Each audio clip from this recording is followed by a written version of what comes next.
On aime bien penser qu'on est des êtres rationnels, qu'on prend nos décisions de manière voilà, logique, posée. Mais est-ce que c'est vraiment toujours le cas?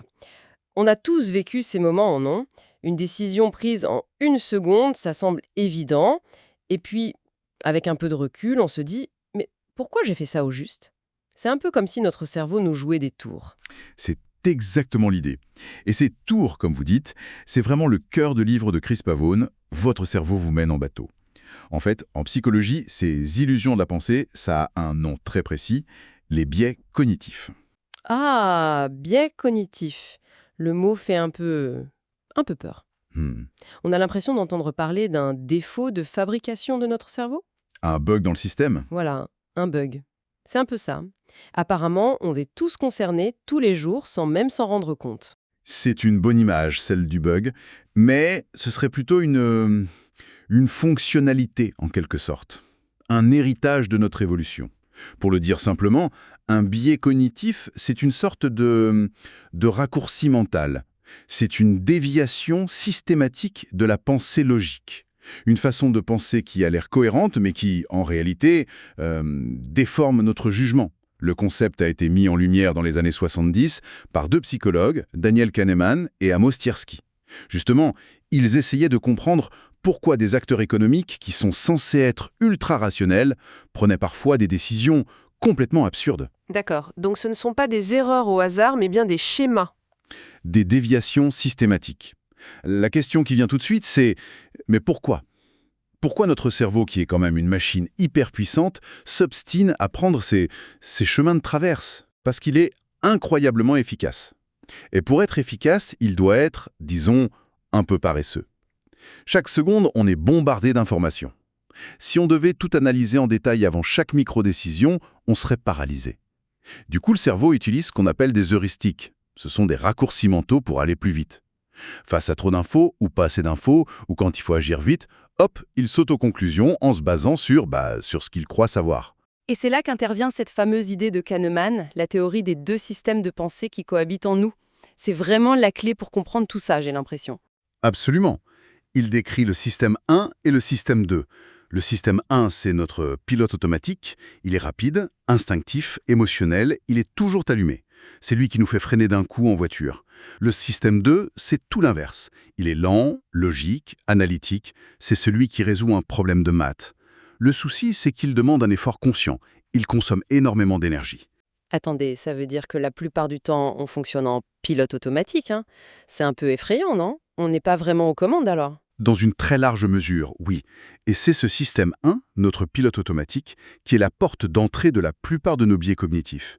Il adore les raccourcis. D'ailleurs, le livre donne une petite énigme parfaite pour le voir en action. J'ai 10 doigts dans 2 mains. Combien ai-je de doigts dans 10 mains? Spontanément, je dirais 100. Ah non, attendez une seconde. Mhm. 10 mains. Ça fait 5 paires de mains, donc 50 doigts. Ou juste 10 mains, 5 doigts par main, 50. C'est fou, mon cerveau a crié 100 de façon instantanée. C'est votre système 1 qui a fait une association rapide et fausse. Il a fallu un effort conscient, l'activation de votre système 2 pour corriger le tir. Un autre exemple qui révèle nos stéréotypes.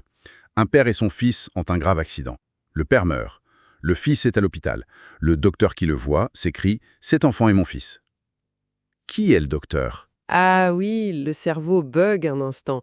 C'est parce que l'association docteur égale homme est tellement forte. Il faut faire une vraie gymnastique mentale pour que le système 2 arrive à la réponse qui est pourtant évidente. Le docteur, c'est sa mère. Ça montre bien à quel point ce pilote automatique peut nous aveugler. Exactement. Et une fois qu'on a compris ce mécanisme, on peut commencer à explorer tous ces pièges qui sont en fait fascinants. Alors, allons-y. Puisque notre cerveau aime les généralités, ça me fait penser à un biais particulièrement bluffant que le livre détaille, l'effet Barnum. Ah oui, l'effet Barnum. On l'appelle aussi l'effet de validation subjective. C'est notre tendance à trouver très pertinente une description de notre personnalité qui est en fait extrêmement vague, vraiment applicable à presque tout le monde. C'est le moteur de l'astrologie, de la voyance. C'est incroyable. Je vais lire un petit extrait du texte que l'auteur utilise pour piéger son lecteur au début du livre. Vous avez besoin d'être aimé et apprécié, et pourtant vous avez tendance à être critique envers vous-même. Vous avez certes quelques faiblesses, mais vous parvenez généralement à les compenser. Et ça continue. Par moments, vous êtes extraverti et sociable, à d'autres, vous êtes introverti et réservé. C'est dingue, en lisant ça, on a l'impression d'un portrait personnalisé. On se sent comprise. Alors que ça pourrait s'appliquer à n'importe qui. Et cet effet est décuplé par 3 facteurs. Primo, la description est globalement positive. Secondo, la source nous semble avoir une certaine autorité, un psychologue, un expert. Et tertio, on a le sentiment que l'analyse a été faite spécifiquement pour nous. C'est une porte d'entrée béante pour la manipulation. Notre cerveau veut y croire, du coup, il valide. C'est fou comme notre cerveau peut nous conforter dans nos propres illusions. J'imagine que c'est un peu la même chose quand on regarde la réussite des autres. On a cette tendance à ne voir que les succès en oubliant tout le reste. Vous mettez le doigt sur un autre biais extrêmement puissant, le biais du survivant. C'est notre tendance à ne tirer des leçons que les gagnants, des survivants, en ignorant complètement la masse silencieuse de ceux qui ont échoué. On surévalue radicalement nos chances de succès parce qu'on ne voit que la pointe de l'iceberg. C'est l'histoire incroyable de ces avions de la Seconde Guerre mondiale, c'est bien ça. Les militaires voulaient savoir où renforcer le blindage. Exactement. Les ingénieurs de l'armée de l'air ont donc analysé les avions qui revenaient de mission. Ils ont regardé où ils avaient été touchés par les balles en mue. Leur logique, celle du système 1, était simple. Renforçons les zones les plus criblées d'impact. Les ailes, le fuselage. Ça semble évident. Sauf que c'était une erreur monumentale. Oui. Heureusement, un mathématicien, Abraham Wald, est intervenu. Il leur a dit « Votre raisonnement est totalement biaisé. Vous n'observez que les survivants. La vraie question, la seule qui compte, c'est où sont les impacts sur les avions qui ne sont jamais revenus ?» Et la conclusion était radicalement inverse. Il fallait renforcer les zones qui étaient restées intactes sur les avions de retour. Ah oui. Pourquoi? Parce qu'un avion touché à ces endroits critiques, comme le cockpit ou les moteurs, ne rentrait tout simplement pas à la base. C'est vertigineux. Mais attendez, ce n'est pas normal de s'inspirer des gens qui ont réussi? On apprend bien plus de l'histoire de Steve Jobs que de celle de 1000 entrepreneurs qui ont échoué dans leur garage. Ce n'est pas juste du bon sens. C'est une objection très juste. S'inspirer du succès est utile, bien sûr. Le problème, c'est quand on en fait une recette miracle. On lit que Bill Gates a arrêté ses études pour fonder Microsoft et on en déduit que quitter l'école est une bonne stratégie. On oublie les millions d'autres qui ont fait pareil et qui ont échoué.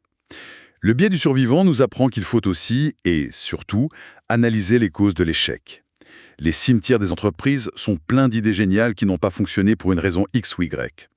C'est souvent là que se trouvent les leçons les plus précieuses. D'accord. Donc, on ne voit qu'une partie de la réalité.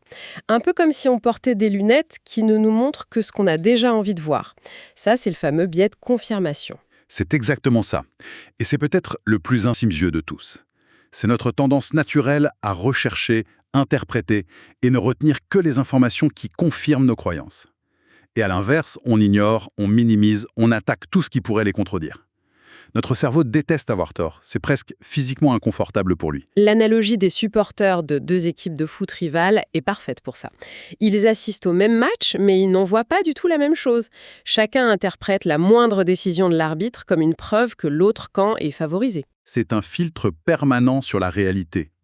Et ça peut mener à des délires collectifs. Le livre cite l'exemple incroyable des pare-brises de Seattle en 1954. Des journaux ont commencé à parler de mystérieux petits impacts apparus sur les pare-brises des voitures. Du jour au lendemain, des milliers de personnes se sont mises à inspecter leur propre voiture et à voir elles aussi ces petits trous. C'est devenu une véritable psychose. Alors qu'en fait, ces impacts avaient toujours été là, c'est ça? Précisément. Une enquête a montré qu'il s'agissait de l'usure normale, des micro-impacts de gravillon qui existent sur n'importe quel pare-brise. Simplement, en focalisant l'attention des gens dessus, les médias ont activé leur biais de confirmation. Ils se sont mis à chercher activement la preuve de ce qu'on leur disait et, bien sûr, ils l'ont trouvée. C'est exactement ce qui se passe aujourd'hui avec les algorithmes des réseaux sociaux. Si on commence à croire à une théorie même un peu farfelue, l'algorithme va nous bombarder de contenu qui la confirme. On s'enferme dans une bulle de confirmation sans même s'en rendre compte. C'est l'une des applications les plus dangereuses de ce biais à notre époque. Ça polarise la société en créant des réalités parallèles. Après avoir vu tout ça, on a presque l'impression que notre cerveau est complètement défaillant. Mais, est-ce que ces biais sont forcément une mauvaise chose? S'ils sont le produit de l'évolution, ils doivent bien avoir une utilité, non? On estime qu'on prend environ 35 000 décisions par jour. Si on devait activer notre système 2 pour chacune d'elles, on serait épuisé en 1 heure, totalement paralysé. Si vous marchez dans la rue et que tout un groupe se met à courir en hurlant dans votre direction, votre système 1 ne va pas analyser la situation. Il vous crie de courir aussi. Et c'est probablement ce qui va vous sauver la vie. Le problème, c'est quand on applique ces mêmes raccourcis à des décisions importantes. Le livre prend l'exemple du biais des coûts irrécupérables. Il est très parlant. Disons qu'on a réservé un week-end à la mer, non remboursable. Et la veille du départ, la météo annonce une tempête et des pluies diluviennes. Rationnellement, la situation est simple. L'argent est déjà perdu quoi qu'on fasse. La meilleure décision est donc de minimiser les dégâts. Rester chez soi et passer un bon moment plutôt que de s'infliger un week-end misérable. Mais c'est plus fort que nous. Le biais nous pousse à y aller quand même, en se disant « j'ai payé, je ne vais pas perdre cet argent ». Et on finit par passer 2 jours horribles en ajoutant de l'inconfort à la perte financière, juste pour ne pas admettre que la dépense initiale était une perte. Et ce biais ne s'applique pas qu'à l'argent. Pensez à une relation toxique qu'on poursuit parce qu'on y a investi des années, ou un projet professionnel qui ne mène nulle part mais qu'on refuse d'abandonner par orgueil. La vraie question à se poser n'est pas « combien j'ai déjà perdu ?», mais « si je partais de zéro aujourd'hui, est-ce que je ferais ce choix ?» C'est un changement de perspective qui est radical. C'est puissant comme question. Donc le but n'est pas d'éliminer les biais, c'est impossible. C'est plutôt de savoir quand il faut appuyer sur pause et activer ce fameux système 2. C'est ça.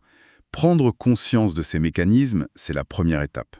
C'est se donner la possibilité de dire à son pilote automatique « Merci pour ta suggestion, mais sur ce coup-là, je vais reprendre les commandes et réfléchir un peu plus ». C'est un véritable exercice de notre libre arbitre. Ce qui est fou dans tout ça, et c'est peut-être le plus grand piège, c'est qu'on est persuadé de ne pas être concerné. On voit très bien ces biais chez les autres, mais pas chez nous. Il y a un nom pour ça aussi, n'est-ce pas? Oui, c'est le biais de l'angle mort, c'est le biais ultime.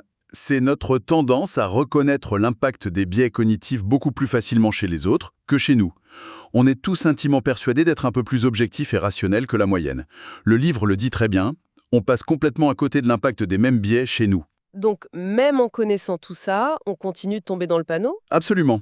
Et il faut bien comprendre que ce n'est pas une question d'intelligence. Daniel Kahneman lui-même, après 50 ans à étudier le sujet, avoue humblement qu'il en est toujours victime au quotidien. La connaissance ne nous immunise pas, elle nous donne juste un détecteur. Finalement, ce livre n'est pas un catalogue déprimant de nos faiblesses, c'est plutôt un manuel d'exploration, une sorte de guide de l'utilisateur pour notre propre cerveau, avec ses fonctionnalités incroyables et ses bugs récurrents. C'est une invitation à une forme d'humilité intellectuelle. Accepter que notre vision du monde n'est pas une photographie fidèle de la réalité, mais une reconstruction permanente. Et que nos raisonnements, même les plus solides en apparence, sont souvent tordus par ces forces invisibles. Pour conclure, j'aimerais laisser une dernière pensée, un biais très subtil que le livre aborde et qui s'appelle l'illusion de la fin de l'histoire. Je pose la question. Pensez-vous avoir beaucoup changé au cours des 10 dernières années? Et maintenant, une deuxième question. Pensez-vous que vous changerez beaucoup au cours des 10 prochaines années? C'est une expérience de pensée fascinante. Les études montrent que, quel que soit notre âge, de 20 à 70 ans, la réponse est quasi unanime. On répond massivement oui à la première question, on reconnaît avoir énormément évolué par le passé, tournera sur celle que nous sommes aujourd'hui et se dira encore une fois « Mon Dieu, ce que j'ai changé ». Cette illusion nous fait croire que l'histoire de notre développement personnel est terminée, alors qu'en réalité, le changement est la seule constante.